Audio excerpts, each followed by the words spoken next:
xiisadda siyaasadeed iyo militari ee u dhaxaysa Pakistan iyo Hindiya ayaa sii kordhaysa iyadoo saraakiil sare oo labada dhinac ay jeediyeen hadallo xasaasi ah oo muujinaya heerka cakiran ee xaaladda gobolka. Hadalladan ayaa xoogga saaraya tallaabooyinka militari ee eedeymaha labada dhinac iyo saameynta ka dhalatay xiisadda sii xoogaysanaysa. Korneyl Sofia Qureshi ayaa si furan u sheegtay in Pakistan ay u adeegsatay gantaalo dheereeya si ay u beegsato saldhigyada ciidamada cirka ee Hindiya. Hadalkan ayaa tilmaamaya tallaabooyin cusub oo militari oo ay qaaday Pakistan, kuwaas oo si toos uga dhanaa ciidamada Hindiya. Xogayaha arrimaha dibadda ee Hindiya Fikar Misri ayaa si adag uga jawaabay eedeymaha Pakistan. Xogayaha ayaa ku tilmaamay tallaabooyinka Pakistan kuwa hurinaya xiisadda gobolka. Isagoo ka hadlay jawaabta Hindiya wuxuu yiri, "Waxaan horey u sheegay marar badan in tallaabooyinka Pakistan ay ahaayeen kuwo kicin iyo kor u qaadid xiisadda ah.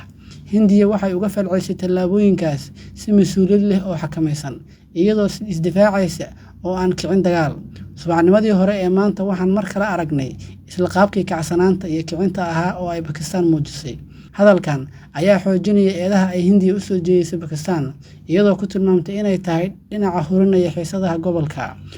Wasiirka sare ee Jammu Kashmir Omar Abdullah ayaa murugo ku muujiyay xaaladda gobolka, gaar ahaan khasaare ka dhacay Rajouri. Wuxuu yiri, "War naxdin leh oo ka soo baxay Rajouri. Waxaan luminay sarkaal u helan adeegga maamulka Jammu iyo Kashmir." Si aad u hesho internet xawaare sare leh oo aan kala go' lahayn, dooro isgaarsiinta jiilka cusub ee Somnet Telecom oo hel internetka ugu xawaaraha sarreeya dunida iyo guud ahaan geyga Soomaalida ee 5G internet.